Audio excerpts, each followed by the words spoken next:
YouTube, it is I, Kabhaal, once again back with more content creation advice. I am a full-time streamer here on Twitch.tv. I also am a 10-year veteran of the horror and entertainment industry, and today we're going to be answering questions from r/Twitch.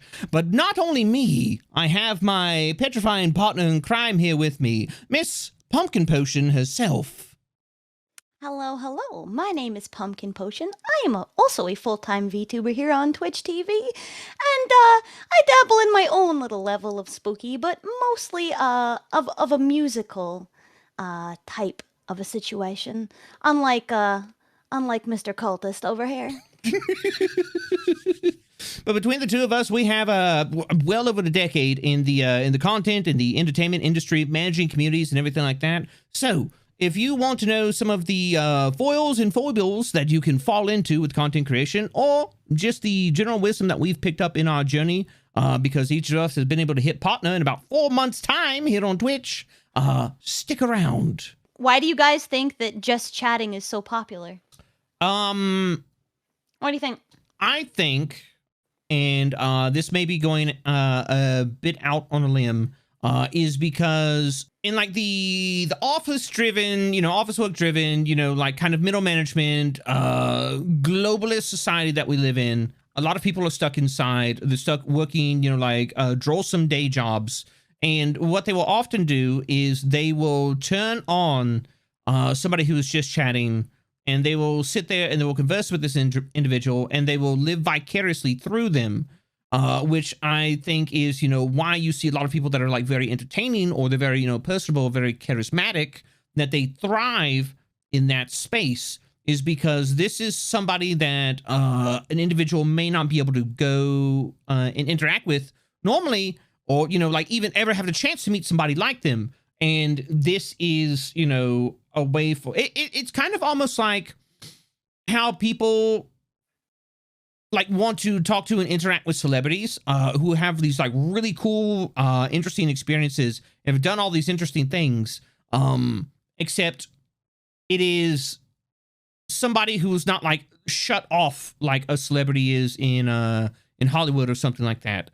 It's somebody you can actually communicate with. It's somebody you can actually interact with. It's somebody who is, there to interact with you, and not because, well, I mean, some because they're getting a paycheck, but more often than not, people are just like, yeah, no, I'm just here to stream because I enjoy streaming. I think that's a solid take, and that actually kind of blends into a point that point that I wanted to write down earlier, that I was like, I got to remember to do this. In part of what you said, but also additionals as well. Yeah. You have a situation where there's a lot of people. I'm not one of those people. I'm kind of a social extrovert. I thrive and I get my energy off of speaking with other people. And I tend to be in the minority because of that.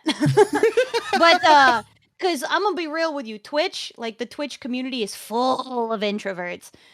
Yes. But a lot of people do have anxiety, and a lot of people they want to have extroverts rise up. Yo, Heavenly, I love you so much. Fucking sorcery.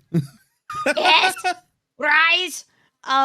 But there's so many people that need that social interaction, but they're not comfortable being face to face, or they're not comfortable talking on a one-on-one situation. So being in a communal situation where you have a streamer and a community of people that can interact with you in a group setting, you're able to get that satisfaction of being social, but also have control of your own interaction in that space. So if you're there too long and you're like, okay, I've had my fill of interaction, I got to go back and do my introvert thing, you can choose whether you want to step in or step out at any time without any consequences.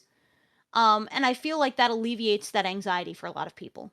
Yeah. If that makes sense. No, that makes absolute sense, because that is one of the things that I like to do. Pumpkin, that I am intensely introverted. Yep. There are times where I'll just fucking disappear off the radar. But that is one of my things. I will go and I will look in streams, and I'll just be like, I'm just having a good time, just vibing.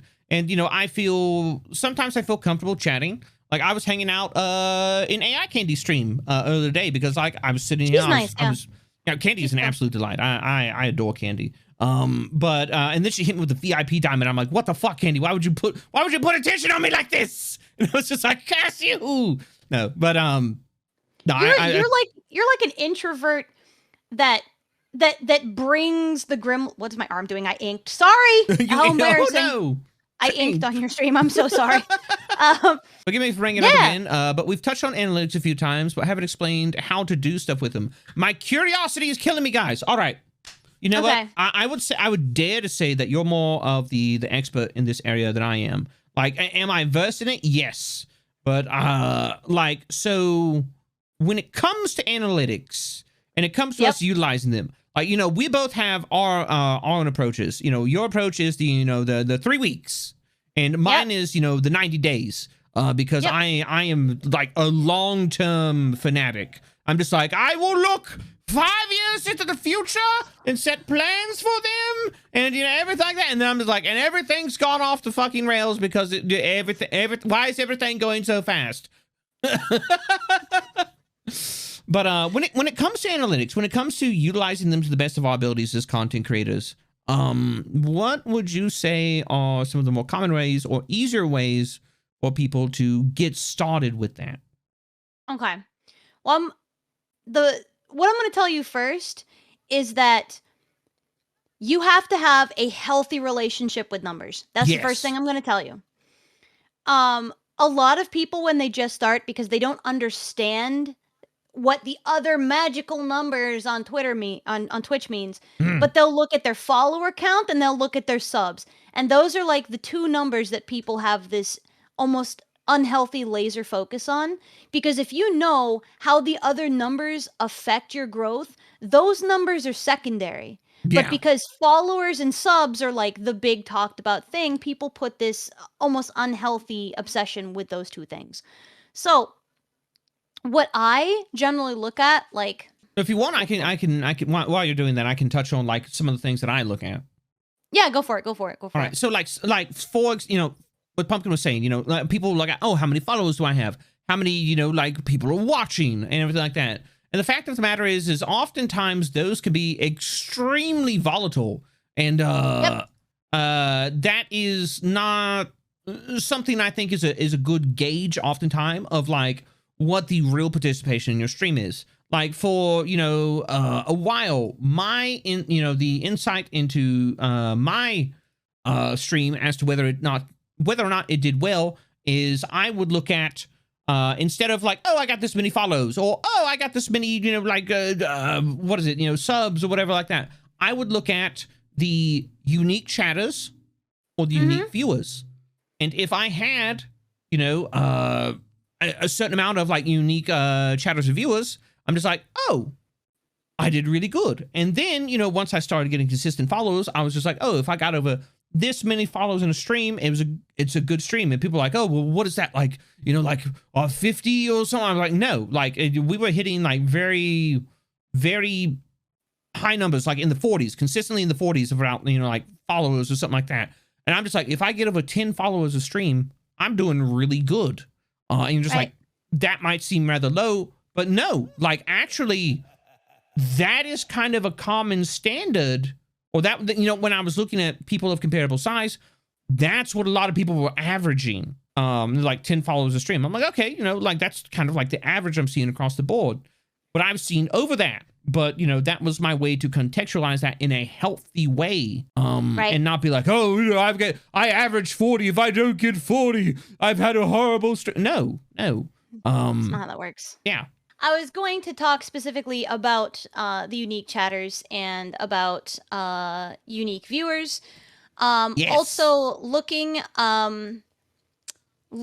at where your views come from is very important too. Like that's because something that gets looked at a lot, and especially like when you start growing as a creator and you want to make that jump from, if you're milestone, I don't call this a goal. I never call making partner a goal, but a milestone. Yes, and they're two very different things. Yes. Goals and milestones. If you are going from affiliate and you're like, I'm trying to make partner, I want to make partner, one of the first things that they're going to ask you on your partner like application is, where else can we find you? Because I'm going to tell you right now, Twitch is not a discoverable platform. And It Twitch is not. knows they are not discoverable platform.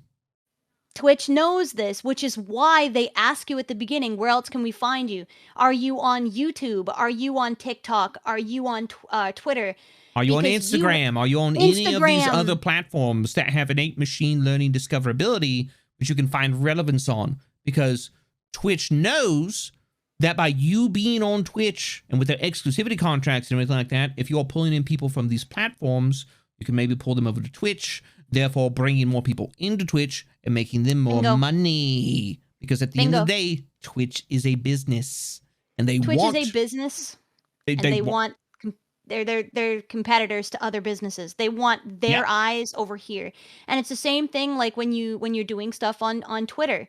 If you've got like if you're going live, for example, and you just slap a link in there and go, "Hi, here's my Twitch link. I'm going live." Your tweet will be seen by 30% less people because that's how the algorithm works. And Twitch, that's not an opinion. That is hard facts. That's fact. This is fact. With data-backed studies on it. Yes, there is data to back this up. There are studies to back this up. If you look at it like a business, like Cab said, every single one of these is in competition with one another for people's attention. There's a finite amount of people, but there are multiple platforms. How do we get what we want to stay here? If I slap a link to my Twitch channel on my Twitter in a post without anything else and then just being like, here it is, they're gonna reduce the amount of people, what's called a reach, by the way. That is a metric that you'll hear a lot, is reach. That's how many people see your shit. Yeah. That's what that is. They're gonna reduce the amount of people that see it by 30%. And they do that on purpose because they want to keep people on Twitter. They don't want you to leave Twitter. Over to another. Exactly. if it's a competitive business, why are they gonna promote a tweet that sends you over to their competition? Yep. They're not gonna do that. So that's why embedding stuff is so important. That's why looking at your metrics are so important. If you guys have put a tweet out there that says, I'm going live, here's my Twitter, and it only gets like 5 likes and you're usually getting like 40 or 50, ta-da! There's your reason why. Yeah. That's actually part of the reason, and I know a lot of you have seen this, especially if you follow me on Twitter. Speaking of which, if you type in !socials, you can find a link to my Twitter, YouTube, and TikTok. You can see my other various platforms that I'm on as well. That's called a CTA. We'll talk about those later. CTAs! Oh my God, Kev. I love when you talk data. It sends me to Narnia, man. I love it. I love it. I'm here for it. Yeah, so that's actually, for those of you who follow me on Twitter, you'll often see when I do a go live, I'm not just, hey, I'm going live, and I drop a link, and it gets like the nice little link button. Exactly for that reason. What I do is I have a piece of art that goes with it. Why? Because the Twitter algorithm, the systems of Twitter are designed, they're geared to promote posts with media in them, be it a video, be it an image, be it a GIF, be it whatever. Not only that, but oftentimes if we do things like, I don't know, like a YouTube video or something like that, I will not only put media in that image and I'll have the link there, but I will also go and I will utilize the power of the community through CTAs to further boost. Call to action. Yeah, to further boost that. So Twitter isn't as suppressing it, because I've actually found that if you do that, it kind of like, not completely, but it kind of like breaks through that suppression. Not fully, but like it does help these get better seen, because the algorithm is like, oh, people are really liking this and it has media in it, and therefore it's going to promote it more. Is it as much as if it didn't have the link in it? No, but still, it's better than what it would be with just the link. But that's the thing. It's not abusing the system. It's understanding how the system physically works. Yes. Because people don't. When you see people that have this crazy amount of growth, like Cab and I did, Cab and I both, we went from like meh to partner on Twitch in 4 months. Right. Both of us did. But that's not because we were just winging it. We did our research to figure out how people are doing this stuff. For those that don't know, I come from a background where I was doing community management and social management for AAA video gaming for like 10 years. Yeah. So my entire job was based upon weekly growth. And if they didn't see that there was weekly growth during the meeting, they come after me and they're like, hey, Pumpkin, what happened? Why aren't we in the green this week? What tweets did you put out? What happened that we don't see good numbers? And I have to give them a full explanation about why we didn't grow that week. Pumpkin, why number no go up? That's exactly it. And I had to do that every single week for 10 years. Yeah. Every single week. So I suspect you've gotten pretty good at managing social media. Maybe just a little bit. Exactly. So to give you an idea, and just to give you like the quick rundown, okay? Right. The things you're going to want to look for are reach. Reach is super important. So the things that you're going to want to look for, right? Right. What you're going to want to look for. You're going to want to look for reach. These are words that are important, chat. Write these down. Do what you need to do. Just bring your notepads. I hope you did. Bring your notepads. There's going to be a test later. So you want to pay attention to reach. Reach is the terminology that you're going to see pretty much on all of your platforms, especially social media, that tell you how many people are actually seeing your stuff. If you put out like a tweet, or if you put out content on your YouTube or anything like that, reach is going to tell you how many people are actually looking at it, right? How many people have seen it? Yes. Yes. I'm about to pull up an example for my Let's go. Twitter analytics. For example, boom. My Twitter analytics. We have right here at the bottom, tweet impressions. Perfect. Yep.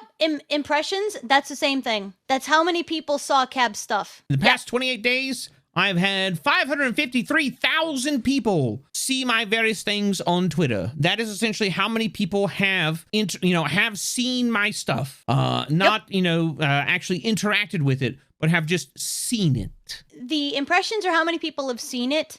The engagements, which are not really shown super here, but engagements are how many people actually like engaged or interacted with it. So we're talking likes, we're talking retweets, we're talking quote tweets, leaving comments, anything like that counts as an engagement. And these two things are key indicators of how well your stuff is doing. Because let's say you go out there and you put out like 5 tweets, you do like 1 tweet a week, or excuse me, 1 tweet a day during Monday through Friday, and then you go look at your impressions and your engagements, that's actually going to tell you what tweets people liked and what tweets people didn't like. And this also counts for people that just saw it and scrolled by, because otherwise you don't know, right? Yeah. Most people look at a tweet and they're like, hey, this tweet, only 5 people liked it. Right? And they're going to go, my tweet didn't do so well. But if you go to your analytics and you look at your impressions and your reach, you're going to see that a lot of people actually saw it. You just didn't get a lot of interaction, a lot of engagement. That's the difference. Yes. Like, for example, like right here, we've got my July 2022 summary. And so far, I've done 14 tweets in the span of July. And I've had 33,000 impressions. I've had 14K profile visits. I've had 93 mentions, and I've had 501 new followers in July, a month that we are into the 4th day of. And then, no, Pumpkin, we're not in June. No, we're not, because my birthday isn't even in June, and I'm not even in the right month. What day is it, Cab? It's July the 14th. It's America Day! July 14th is America Day? I mean, it works for me. No, but it's July the 4th. You said 14th. Did I say 14th? I was looking at the number 14th. Okay. I was looking at like the 14 tweets. That's why. Yeah, I know you were. It's July the 4th. All right. America Day. Sorry, edit that part out. No, keep that in. That's the best part. Oh my God. But yeah, that's what all this stuff means. So just because your tweets or whatever, your YouTube videos only got like X number of likes, that is only one metric. In the same way that it works with Twitch, your followers and your sub count they're only 2 metrics out of the ones as a whole that are important for you to know. Yes. Because you can have a really great stream but only get like 5 followers that day. Or you might have like a really, really good collab content or whatever it is that you're doing. And you might get a ton of unique chatters or unique visitors, but maybe not a lot of subs that day. So you can't just look at one piece, like one metric, to basically define everything that you're doing. And that's the problem what a lot of people do. a lot of people do that. Yeah, And it's detrimental. analytics as a whole can be overwhelming, and not everybody understands what all of these different, like numbers are going to mean. And so what they do know is they understand, oh, subs mean this. Followers mean this. When you go to look at, like unique viewers, when you go to look at unique chatters, when you go to look at, all of these other things, it's like it seems kind of all a nebulous concept. But the fact of the matter is you're not supposed to look at each of these individually. You're supposed to take them and put them together as a whole. And that is when you get the picture, which you then base your decisions, you base your, your assessments off of. It's not any single individual number, but looking at the picture as a whole, which in and of itself, because you have to process each and individual piece of knowledge, can be overwhelming. But the more you do it, the better you're going to get at it, and the more you're going to be able to glean from those various aspects of your analytics. Numbers, Cab, what do they mean? They mean over a span of time whether what you're doing is working or not, and what things you do work particularly well as opposed to others. Yep, pretty much. Like, I use 3 weeks as my baseline. But I know Cab uses 90 days, and there's no real right or wrong way to do it. It just depends on how you choose to do it. I live in the fast lane, apparently. But I do mine every 3 I'm weeks. just a long-term planner. Like that's my big thing. I've always been like that. I work in years where most people work in months. 3 weeks? Yeah. Yeah. Pumpkin's like, 3 weeks, and I'm just like, 3 months. Yeah, so And I mean, she's like, what the fuck is wrong with you? And I'm just like, I'm bad at no, adapting. you just do very, very long term thing. Like, I do mine month by month by month. So say for example, you guys are gonna, I don't know, do Fortnite or something, right? Like I'm gonna stream Fortnite. Let's say you decide that you're gonna stream Fortnite on a Friday, right? It's Fortnite Friday. I come up with this idea. It's Fortnite Friday. Okay, Yeah. cool, neat. We like that. We like alliteration here. You do Fortnite one Friday, right? Right. And then all of a sudden you get like really low view count. You don't get a lot of subs, you don't get a lot of unique chatters, you don't get a lot of people engaging with you, okay? Right. Most people, they'll do it one time. They'll do one Fortnite Friday and go, and nobody showed up, so no, I'm not going to do that again. Yeah, that is that's not how that works. Huge mistake. If you try something once and then it just doesn't work out and you never do it again, that's the wrong way to go about doing it. What you want to do, anecdotal. That's anecdotal knowledge at best. Yeah, like you don't have the data to support, because remember, this whole conversation is about data and data support. Yeah. So if you have one Friday where you play Fortnite and then people just don't show up, you don't have any data really to support whether or not that worked out. So what you do is for me or for Cab, for Cab it would be like a 2-month situation or a 3-month situation. But at base minimum, 3 weeks. At base minimum, if not longer. So for 3 whole weeks, every single Friday, you're going to do a Fortnite Friday, regardless of people that show up or not, no matter what. Because you know what? You may have the following Friday where a lot of people show up, and you don't know that, because it could end up that by the end of the week, you go back and you look at every single Friday, you look at all of that data and go, oh, that's why people didn't show up, was because it was a holiday, or because a major person, like, I don't know, Mouse or somebody was having a birthday, so everybody was over on her stream. So these are things that you have to take into consideration. You can't just stream once and then just go, well, this didn't work, so I'm out. You have to have multiple Fridays of comparable data so that you can look back and really make the assessment on whether it's going to work or not. You can't just one and done. You know what I mean? Like, that's not how data collection works. Yeah, it absolutely doesn't. And that is one of the things, and it can seem counterintuitive, because you're just like, oh, well, no, I want number go up. And like, a lot of people, like, want number to go up. But the fact of the matter is that the growth as a content creator is never a continuous upward trend.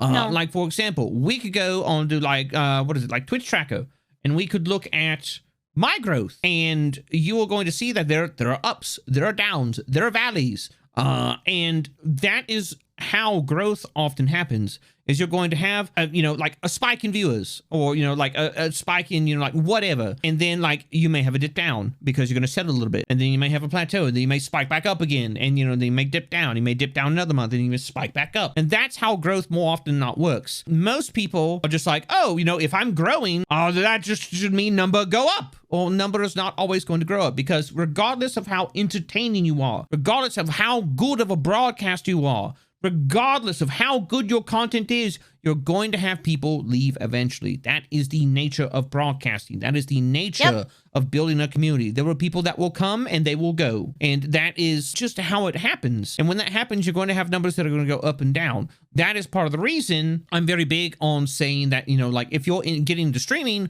because you want to make money, well, yeah, probably not the best idea, because like living off of like subs and stuff like that, that is a very, very, very volatile income source. But we had a question, Pumpkin, and it was a friend of mine. It was from Drama Bites, and it's like, a friend of mine has an issue of comparing themselves against the biggest peak viewership subs rather than the average slowly increasing. Is that the wrong way to look at things? There is definitely a wrong way to look at things, and that is the way which is going to destroy your mental health. And that is going to be from person to person. But I would go ahead and say like that is definitely a way would harm somebody's mental health, and I would see souring them on content creation. Like, look, I'm gonna go ahead and say, this month is not, look, I've said before, I am completely and utterly transparent with my stream income and everything like that. This past month, the month of June, I have a payout that's going to be coming from Twitch, which is like $8,000, okay? That is not going to happen this month. I know for a fact that it's not going to happen this month, because we had an absolutely amazing amount of support last month, because we had a celebration stream for, like 1 year on Twitch. And occasions like that heavily skew numbers. If I were to judge the success of my stream versus that, a month where I had like a big like hyped occasion that people wanted to celebrate, gonna be fucking miserable. That's just how it is. It's the opposite with me, and like my birthday was a couple of days ago, so this month is going to be really crazy because people were like gifting subs as a way to say happy birthday, which I appreciate. But last month for me was not good. This month is going to be very good. So we're switched places. Exactly. And my stuff that I do on Sundays, my piano stuff on Sundays is terrifying, because I'm gonna get into why. Is because most people, they have like a general slow growth, right? They have like a growth over time. Right. I have like a general relaxed sort of week, and then Sunday hits and everybody goes off the rails. And so basically most people have this. I have like every Sunday. Yeah. So my data is wild. And we were looking at data like just between Cab and myself about looking at Cab's growth and looking at my growth. Yeah. It's messed up. Like Cab's is a nice slow growth. You know what mine was? Like it just goes up. Yeah. It's just like a 70-degree like right in the air. Like actually I can actually pull those up if you would like, Pumpkin. Yeah, you're more than welcome to look at my stats. Okay. Yeah, I'm as transparent as you are. Your growth, you're gonna have maybe good months where you get a lot of good followers and a lot of unique chatters, but maybe not a lot of subs.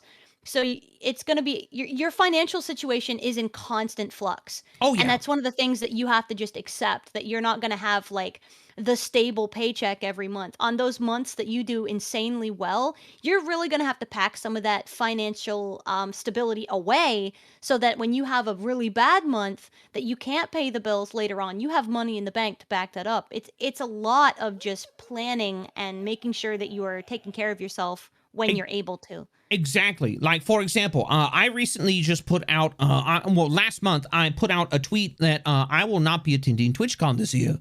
But the reason behind that is because, I've had a lot of, I've taken a lot of shots from life in the past year. There has been situations ongoing which has financially set me back, not in a way that it has put me in a debt or anything, but it set me back on like my goals of what I want to have out of streaming. Now, the fact of the matter is I have a team. I have an editor and I have an artist, and I pay them on a monthly basis. The fact of the matter is that there's a impending economic downturn within the US, and I know if that happens, more than likely, stream revenue is going to be hurting. How do I know this? Yep. Because I lived through the last one, and I wound up homeless because of it. And so I know just how bad it can get when, you know, there's a huge economic pop. So one of the things I wanted to do was I wanted to have 4 to 5 months of back pay set aside for my team, so that if something happens, if the, you know, economic downturn is as bad as I think it's going to be, or as bad as I fear that it might be, I think is a better way to put it. I will not have to be like, okay, well, I literally cannot pay you guys this month. You need to go find new jobs and open up the commissions. I could be like, sorry, no. good luck. Yeah, sorry, good luck. Because I work with my friends. These are people that I cherish. These are people I respect. These are people I enjoy working with, and I do not want to do that to them. I need to have padding set aside, so I can be like, okay, this is what's going on. And also, I can be like, okay, well, we've had a bad month. Maybe we can pull this out in the next month or the month after. But after about 3 months, if it's not going good, I can quite literally be like, all right, I have not pulled money out of my pocket, out of my mouth to feed me, to pay my team. This money has been set aside. This money is there for that. And we are prepared for this situation. They now have 2 months where they can be like, okay, we need to open up commissions for more work. Or, you know, we need to do this. We need to find alternative sources of income.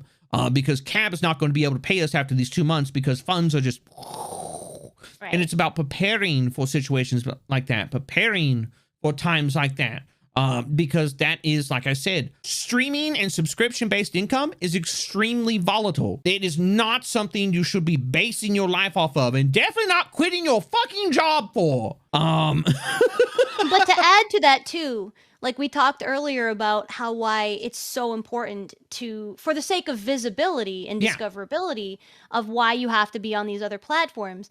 Keep in mind that those other platforms, things like YouTube and whatnot, like those things are a secondary opportunity to make money. Yes. Like the YouTube partnership programs and things like that. So we can create content here, you know, pull in what we can from here and then put that stuff on YouTube, and the views on YouTube also financially help us at the end of the month. Exactly. So being on multiple platforms is essential to being able to survive as a content creator by itself, because otherwise you're not going to just be able to survive comfortably just on Twitch. Some of us can, but those are in the very, very high percentile of people that can do that. We are not those people.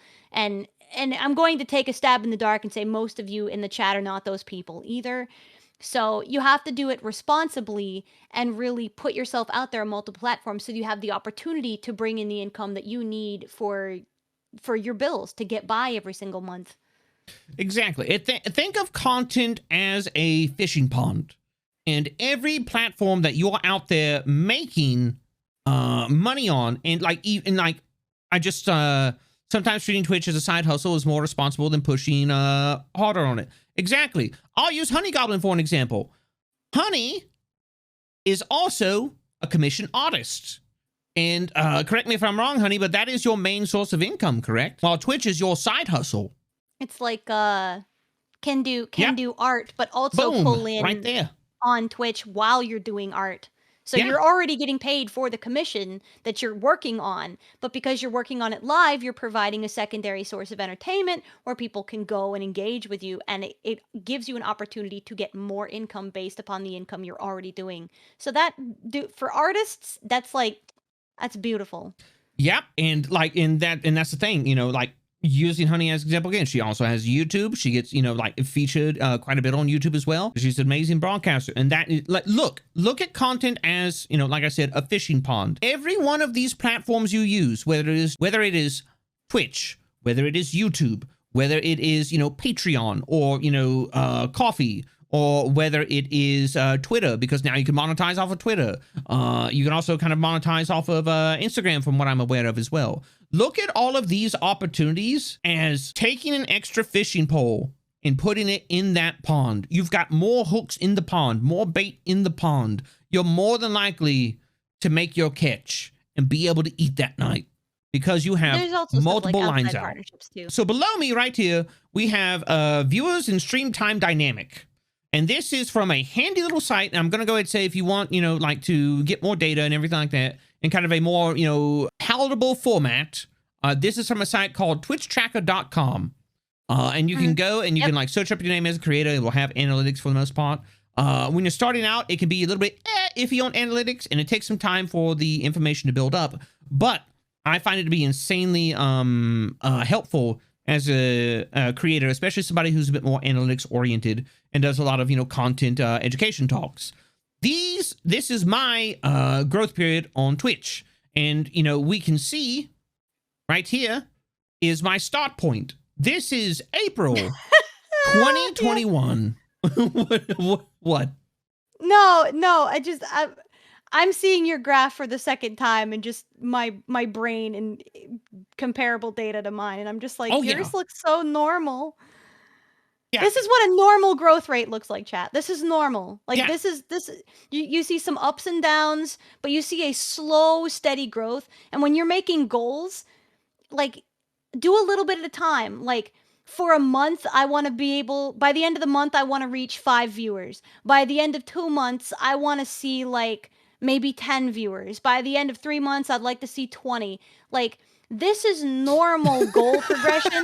This is normal milestone progression. Okay, like this is normalcy. Like, and then we go over to Miss Pumpkinpotion.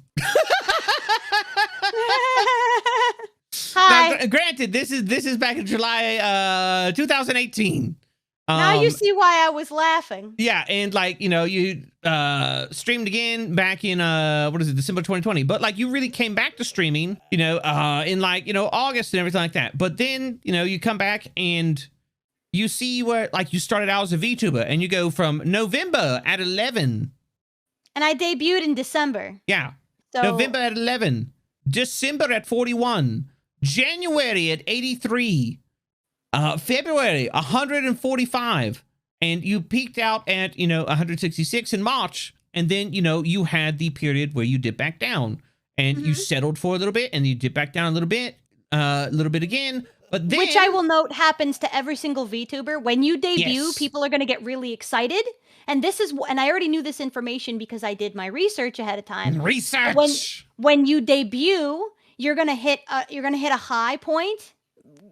Not like this, but you're gonna get like a high point, and then people are gonna go, okay, you debuted, and then they're gonna off a little bit. They're gonna feather off a little bit. This is normal. So when I saw that peak, and then I started to see a slight decline, not enough to be alarming because my numbers were still good. Right. But I saw that decline. I immediately wasn't going like, oh no, people don't like me. They're not gonna watch me anymore. Like my brain didn't immediately go to this is the apocalypse. It's over. Right. I knew for a fact that this was because the hype of the debut wore off. And so I was starting to see that feather down a little bit.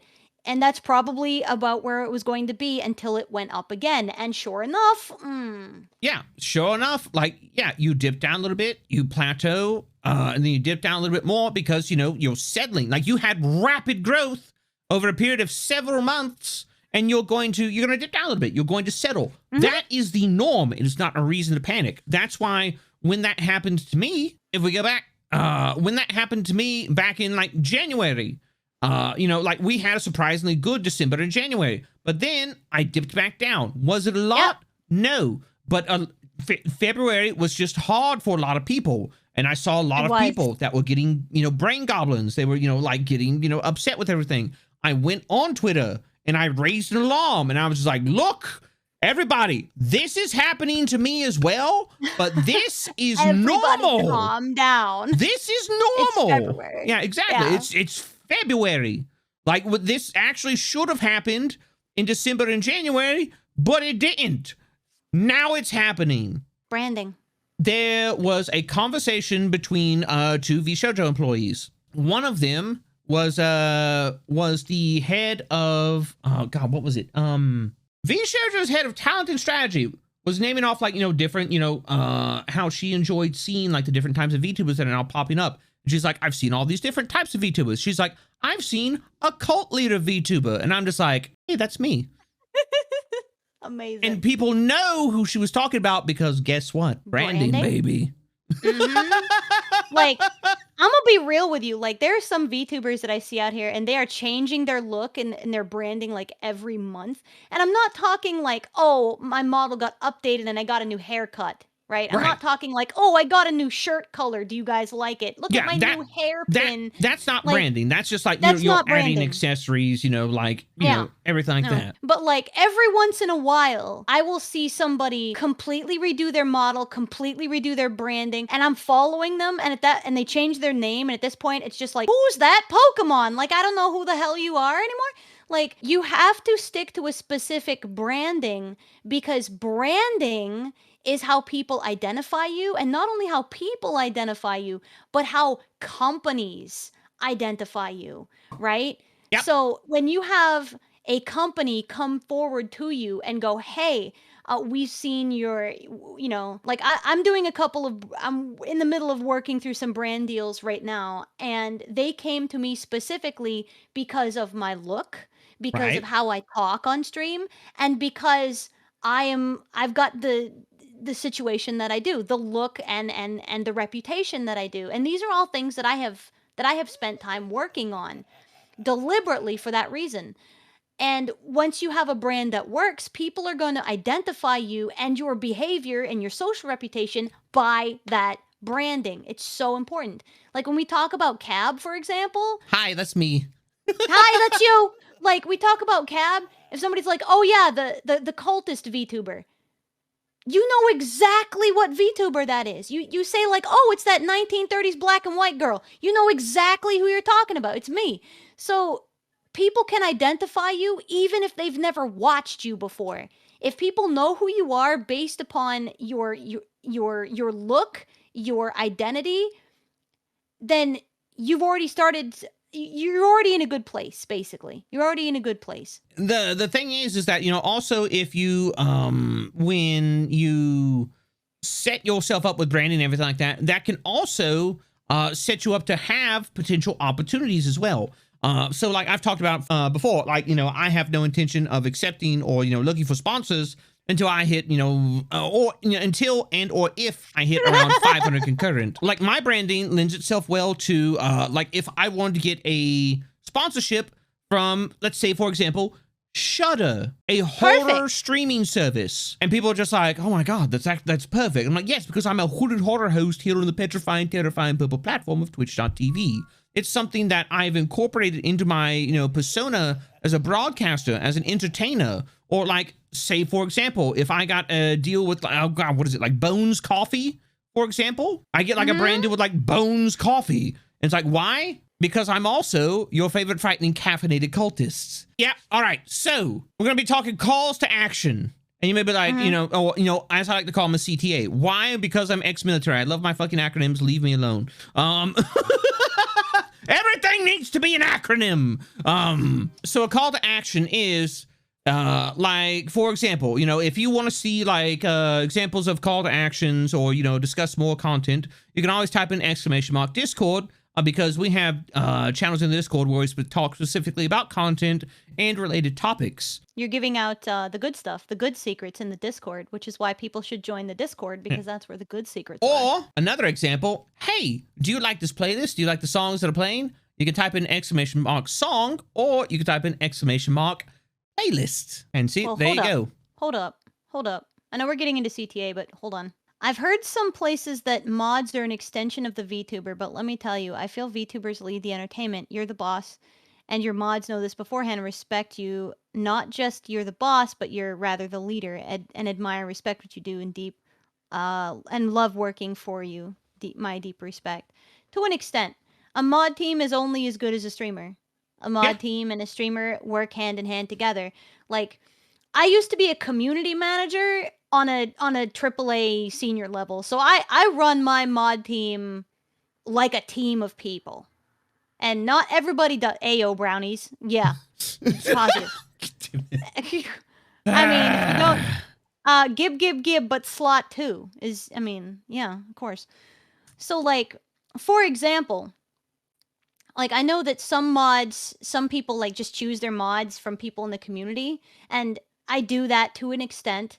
But like for example, you join my mod team, there's an entire section locked in my Discord for the mods, for them to have a conversation with me, a separate VC channel if they need to talk to me. I have a rule set written out in layman's terms on every single incident that could happen. I give them copy paste responses so that they don't have to feel any level of anxiety when they deal with other people or have to be confrontational, which happens extremely rarely. Yeah. But this also ensures that if there's any question whatsoever, they can come to me with problems, or I'm not comfortable dealing with this, can Pumpkin do it? But let's say we have a situation where one person comes into my Discord and goes, "Hey, I want blah blah blah blah blah." Or how come I was banned? Whatever the reason. They can go into that mod section, find the correct section that I put this information into, copy an entire section of text, and then paste that in that person's DMs and then shut it down immediately. And this prevents, so if that person gets response from mod A, if they go to mod B, if they go to mom because dad said no, they're going to get the exact same response from any single mod that they go to, regardless of who they go to. It keeps everything uniform so that they can't play good cop, bad cop, and I don't get drama and problems. Yeah, and that's one of the rules in my community, is that if any point in time somebody is contacted, and like I don't really talk about, you know, like the moderation tactics of my community, but if any point in time one of the mods communicate with somebody over DMs or stuff like that, one of the policies is they are supposed to copy those DMs and put them in the mod chat. So all of the mods can see the conversation that was had, the decision that was reached, everything like that. And so there is a unified front. There is no like, oh, well, one mod said one thing, another mod said another thing, blah, blah, blah, blah. Doesn't happen. Everybody knows what's going on. Everybody is aware of what's going on. My mods are also part of community, or like, you know, what is it? Mod groups, where mods of different channels communicate with other channels. I'm also part of those mod groups, so I know exactly what is going on as well. And there is communication and understanding across the board. So anyway, CTAs. CTA. we you know, we had the example earlier of you know, like when I was just like, you know, like, hey, if you really like this if you like this playlist, if you like the songs that are coming on right now, you can type in exclamation mark, you know, song, or exclamation mark playlist. And that in and of itself is what's called a CTA. It's a call to action. It's not me saying, hey, go do this thing. Because more often than not, if you tell somebody to do something, they might not do it. But the folks that do, that is very valuable to have those people in your community. However, you know, if I, you know, like, you know, hey, if you want to, you know, interact more with me or with the rest of the community, you can type in exclamation mark Discord. That is a call to action. I have been like, hey, this is something that you can do. And ultimately, it's up to you. It's up to your, you know, it's your decision to make. But I have put the option in front of you to take this action. And I will let Pumpkin take it from there. And I've set the stage. Call to actions in more of like a marketing sense, and more of like a social media presence sense are usually used in a way to direct attention to a specific thing or to push engagement into a specific thing.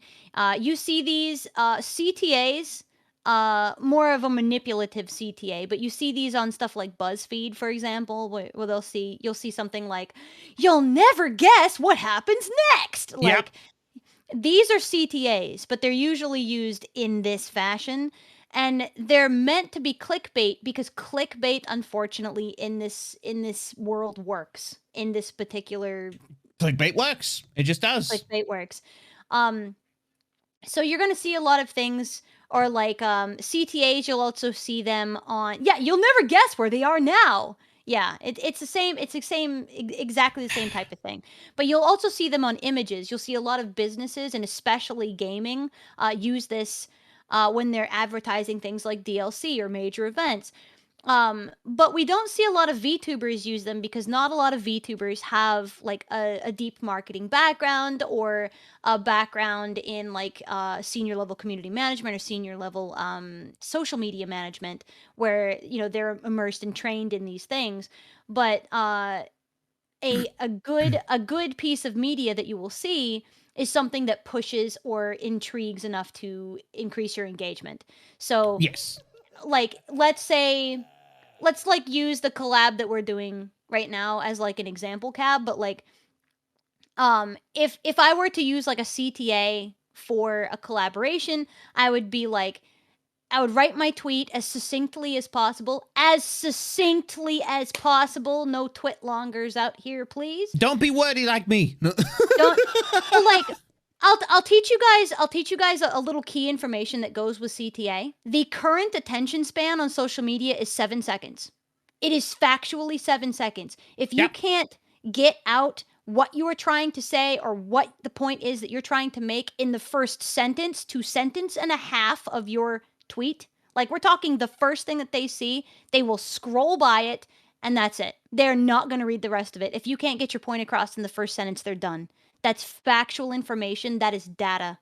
And that's the same exact information that you're given to train on in any major company that works in marketing and especially in AAA gaming.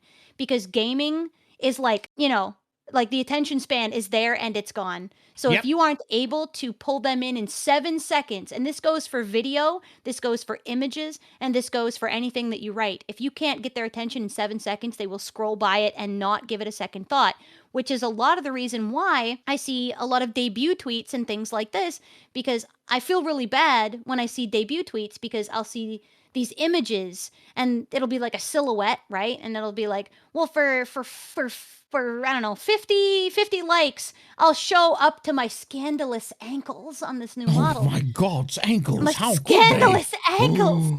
Ooh. You know, so but they never get that 50 and then just kind of slink into the background, kind of embarrassed, or they just never reveal their model until the reveal day, which ruins the entire point of that tweet. So they're not using a call to action. They're not using something that gains people's attention because let's be real, fellas, we're out here doing debuts every other weekend because there's so many of us now. So it's gotten to the point where we have something called content fatigue, and content fatigue is all of you have experienced content fatigue. I know Cab has, I know I have.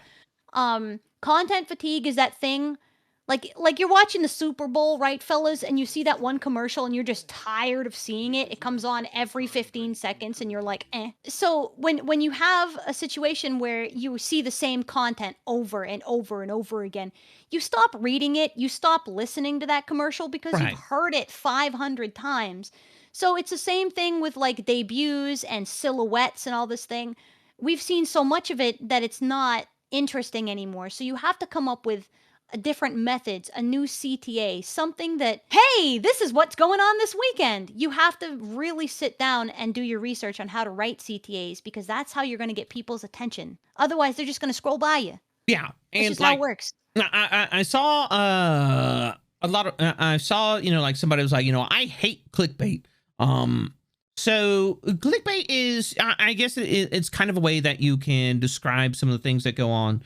But the fact of the matter is like you have to do these calls to action. You have to do these clickbaits because the fact of the matter is, and this is going to sound harsh, and I don't want anybody to take it the wrong way, but nobody gives a fuck about your content. You have to make you care about your content. Yep. Yeah, you have to give them a reason to care about your content, to have interest in it. You have to spark somebody's curiosity. Because otherwise nobody's going to care. They're going to be like, oh, you know, like, no, this, whatever, you know.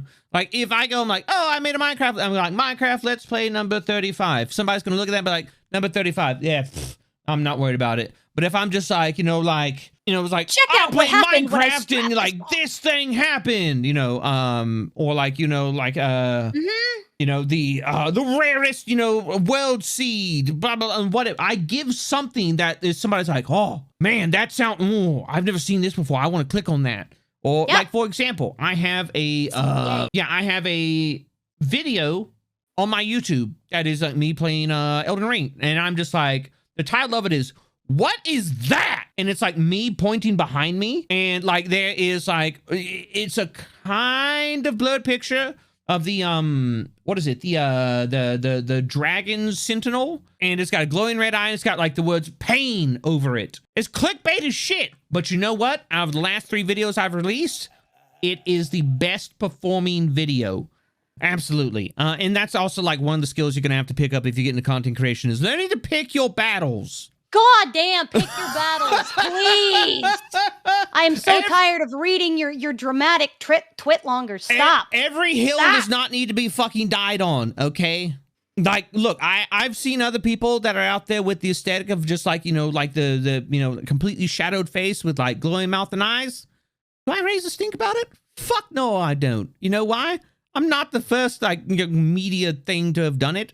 I'm not going to be the last. Yeah, and there's another streamer out doing the same kind of like aesthetic that I've got, and her name is Betsy, and she's a wonderful person. Like it's not a big deal to me. It really isn't, and I don't think it should be a big deal to other people. Yeah. Just choose your battles, because social branding is a thing, and I have done a content talk about this on my own channel, but I'm bringing it up here. Social reputation and branding is a thing. You can have a really great brand, like Cab as the Hooded Horror host can have a fantastic brand, but as soon as Cab goes in and starts inserting himself into conversations and starting drama, or I've got a problem with this person. This person wronged me at the slushy machine when I was 13, and they took the last amount of cherry, and I want to tell everybody about why this person's problematic. Like, shut your mouth, because now you're dumping into a territory that's going to factually affect how many people watch you, your growth, and it's going to affect how many people want to be involved with you. No, and I've been on both sides of the equation. I've been the content creator, but I've also been the person that works at a business that reaches out to influencers. So I can tell you right now, factually speaking, that if I, as a recruiter, went out to somebody else and I saw that they had a cool stream and a really cool aesthetic, but on Twitter, they were just constantly involving themselves in dumb shit and starting fights and doing twit-longers and dumping their dirty laundry very disrespectfully, I'm going to rescind that, and I'm not going to send them an invitation to go, hey, I'd like you to participate in this. We'd like to give you a partnership to this. I'm not going to send that, because me as a business person does not want my brand associated with that behavior. Like, that's such an important thing. It's so important to protecting your brand and protecting whether or not people want to come see you. Cab recommends to curate the feed. Yeah. I do as well. If you don't like something, remove yourself from seeing it. But Cab, I want to be angry. Look, I mean, I have talked about this shit before. There are people that wake up every day and they are looking for the next thing that they want to be fucking angry and have a rage boner over. And like, look, I don't know what is fucking broken in you and like what reason you have to want to be angry all the goddamn time, but I am not about that, and I don't give a shit if you want to be mad all the time, okay? I gave you a solution to an issue, and you can choose to continue to just be over there and just, you know, whacking off your rage hard on and just be like, I'm so mad! Or can move the fuck on with your life and do something more productive with it, all right? Here's the heckin' topic, right? How to make streamer friends. I'm a streamer, and I don't have any streamer friends. How come you guys are so easily get streamer friends? Do I just like DM them? God, don't DM creators. Don't do it. Don't. The like streamer friends, I understand that everybody wants to be friends with everybody, right, and I get that. But that's not realistic. I'm gonna be real. I mean, Cab knows this, but you can't be friends with everybody. This again goes into the pick your battles situation, but like you're literally going to wind up destroying yourself. Like you split so many ways. Like you can't provide decent friendship to anybody. No, you can't. You're spread way too thin. But there's a lot of people that are just very curious about like, well, how do you be friends with streamers? I want to be friends with other VTubers. Like, how do I do that? I don't feel like this is a super difficult situation, but a lot of people seem to really struggle with this. Just be part of their community. Yeah. Go to their actual streams. Say hello. Be involved with their community. Like, going straight to your DMs, which should be closed, by the way. But going straight to your DMs and being like, hi, Can we be friends? Oh And I'm my just god. I'm gonna be completely honest. If somebody's just like, can we be friends? It's probably not gonna happen. The question is how to deal with friends being jealous. And then yeah, we're gonna read this. Just gonna read verbatim. I am probably being overly paranoid by posting on a throwaway, but I think some of the people I've talked about browse when I've talked about browse here. So I don't know, just being safe. Anyways, I've had a pretty decent amount of success recently. Nothing crazy, but I went from struggling to even hit affiliate to around 10 average views. Well, congratulations with that. With a bit cool. more than in a bit more than a month. I've been pretty consistent since then. Both of my friends, both Twitch and IRL, have been super hype about this, as I have, because they all know I've been putting in a lot of hard work. Good job on putting in the fucking hard work. Well done. Other friends, not so much. I had one friend directly DM me and say, it hurts to look at my stream because I've gotten more success than him. He had a huge role in my success, and I tell him that often. He said he's insecure and my streams make his insecurities worse because he hates seeing how well I'm doing. Honestly, this makes me feel so shitty, and I don't even know what to do with this person. He was somebody I considered a good streamer friend and was a mod for me for literally a week, Lamal, but like he's never in my chat anymore unless I have 1 or 2 viewers. And every time I'm streaming, it's a lot of vague and sad tweets followed by a bunch of DMs, and it really brings me down.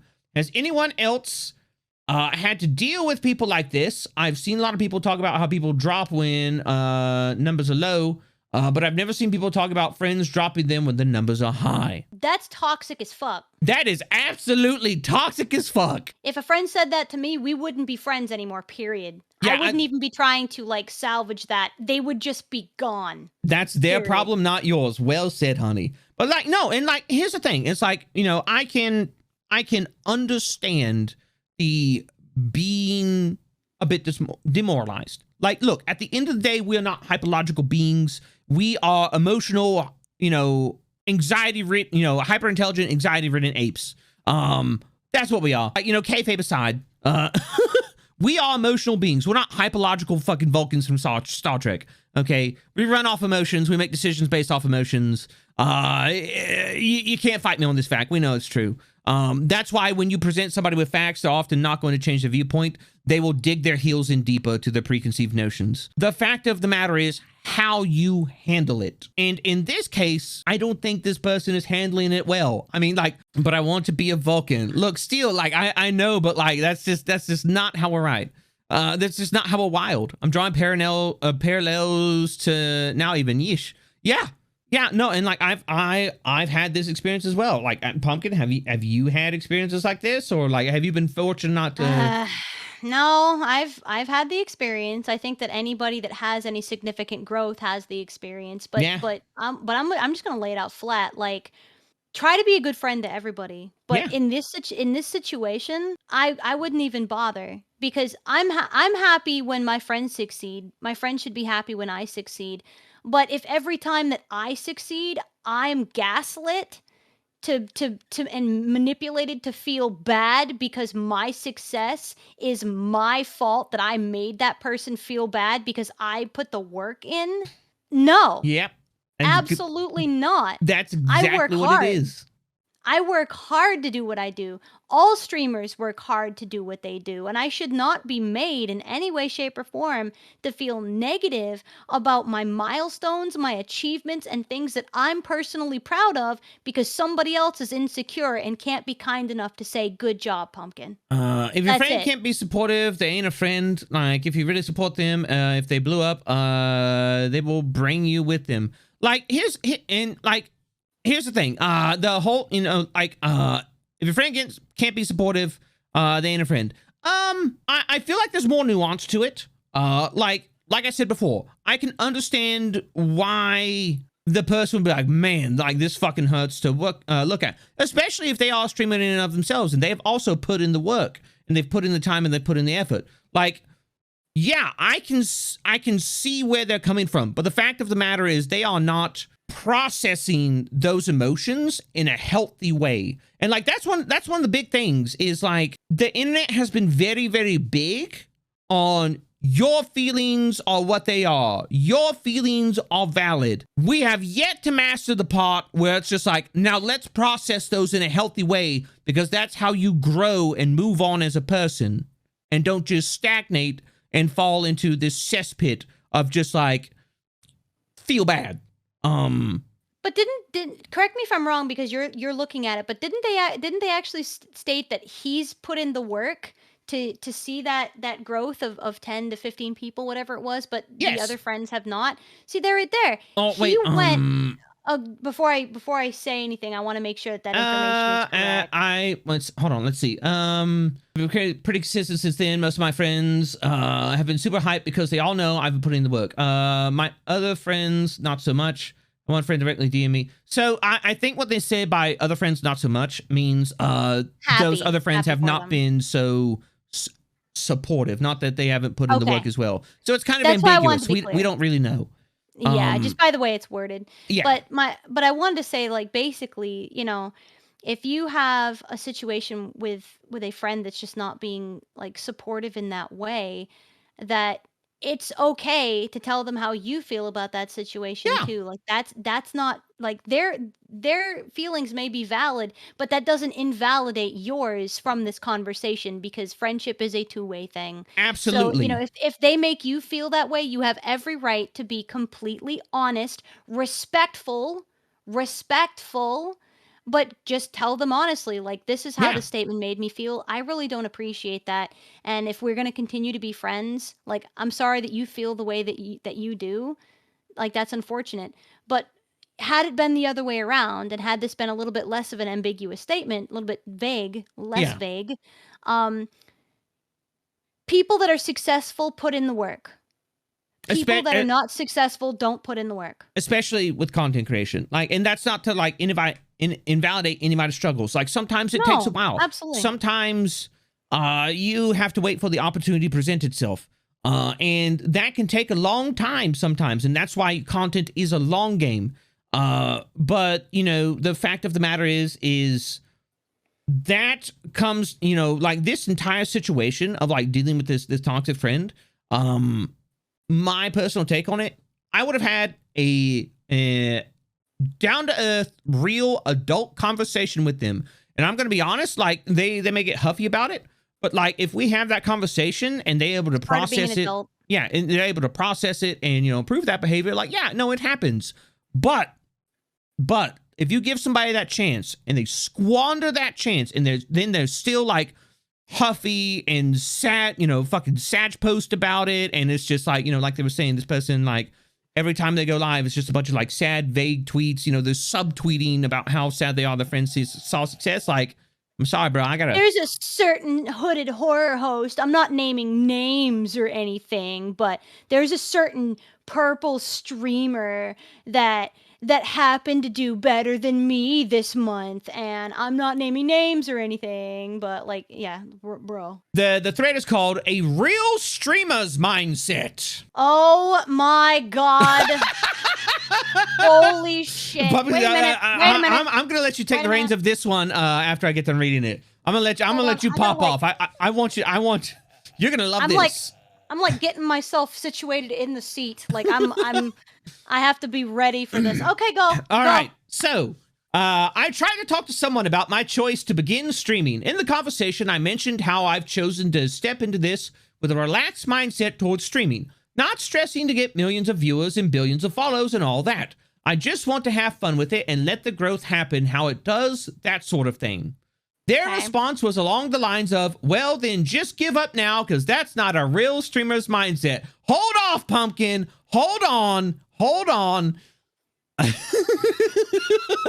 This really threw me off, since I think the worst thing a streamer can do is to stream just for success and not because they like to stream.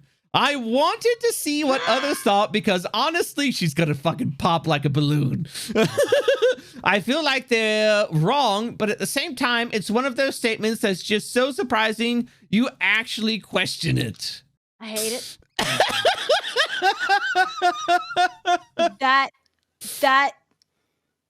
I don't even. She's gonna maul. Yeah, I'm gonna maul. I can't believe Pumpkin molded live. I'm molding on 4K. There you go. r/Twitch, a real streamer's mindset. I'm gonna talk to all you fuckers about burnout. I would dare say that Pumpkin is the queen of burnout. Like, okay, so burnout is a thing. Burnout is a real thing. I experienced burnout for 6 fucking years, fellas. Oh, yeah. 6 years of burnout. I came from a content creation where I was signed with a company that all they wanted out of me was one thing, and to produce the same thing week after week after week for 8 years, and then I had 6 years of burnout afterwards. The worst, and me being Pumpkinpotion, this is me coming out of the burnout phase, okay? This is me coming out of this phase. And this is almost 10 years later, okay? So if you want to talk about going into a streamer mindset with this hustle culture bullshit, I'm going to stop you right there. Because if you're going into this with the, I'm only in this to make money, I'm only in this to manipulate people and use CTAs to get as much out of it as I can, I'm going to find ways that can trick my audience into getting subs, into getting follows. If I'm going to gaslight people and make people feel bad just so that I can get the hustle in, fuck you. Fuck you. Fuck you. That's it. I love it. Not even sorry, Kev. I love you. Not even sorry. I don't care. No, Pumpkin's absolutely right, because like this destroyed like not only your mental health, but like it destroyed like, you know, like burnout and like this whole hustle culture, grind set mindset, you know, like just doing what you needed to do for the views, and everything like that. Like it not only destroyed your mental health, it destroyed your physical health, and it destroyed like your love of music for like a while, didn't it? I'm a professional musician and professional vocalist of many, many years. I stopped doing music completely because I was so burned out and my mental health had taken such a dangerous toll with that I basically considered myself a human machine that their only value was because I was able to sing the songs that they wanted to hear. That was it. That I myself was not a person, that the burnout was so bad that I just stopped doing music and what I love together, like just entirely. I just stopped doing what I love. So if you're in this with that mindset, the like I gotta go and make as much and do better than everybody else mindset, you're gonna burn yourself out and you're gonna end up in the exact same situation that I was in. And you're not and you're lucky, and I stress if you are lucky if you are able to recover from that. It's so important to take time for yourself. It's so important to make sure that you are healthy and that you take time when you need it, and going into this culture with a, oh no, if I take like a week off, if I take a week off, then no one's gonna remember me. If I take a week off, how dare you then, call me out? like, no, I'm gonna do. If that's your mindset, you're about to get called out real hard. That's Like, I was. love you, Look, I'm gonna be but honest. I was over in Poland. And I was kind of panicking. Like factually, I knew that was not the case, but like, you know, like he who funny lizard brain was just like, ah. Yeah. Don't trust any thoughts after 9 p.m. Yeah. That's the general rule of like brain gremlins. You don't Oh my trust God. anything after 9 p.m. Oh, can but we the get that thing as a is, t-shirt? Don't trust your brain gremlins after 9 p.m. Don't Put trust that on a thoughts mug. after 9 p.m. There we go. Yeah, That's soon to come Pumpkinpotion merch, everybody. I have to add that to my merch store. But like on a serious note though, like it's exactly as you said. Like it took me a very long time to learn that I was valued as a person beyond what my vocal capabilities were to make money for other people. Oh yeah. It took me a long time to do that, and it's because when I started my content creation journey for the first time, I was about that hustle culture. I was about, if I don't get that video out, then I'm going to lose subs. If I don't get this out, then people are going to unfollow me. If I don't do this, then this. And once you start getting into that mindset, it becomes something that is so detrimental to your mental health. And I'm gonna be real with you, you're not making any content if you're in the hospital. Oh yeah. If I have to take a day off or 2 days off, be transparent about it, be honest about it, and just tell people like, I'm not at my best today. Yeah. I'm not well today and I need to take time for me. And you know what I was surprised to find out is I had a community of people behind me that went, "You know what? It's okay, Pumpkin. Take Yeah. the time that you need. We'll still be here." So take that week off if you need it, goddammit. Take that month off if you need it. Because people are still going to be here waiting for you when you get back. People don't forget you as a person just because you're not putting out content for a few days. They're not going to Absolutely. forget. Let yourself get the time that you need.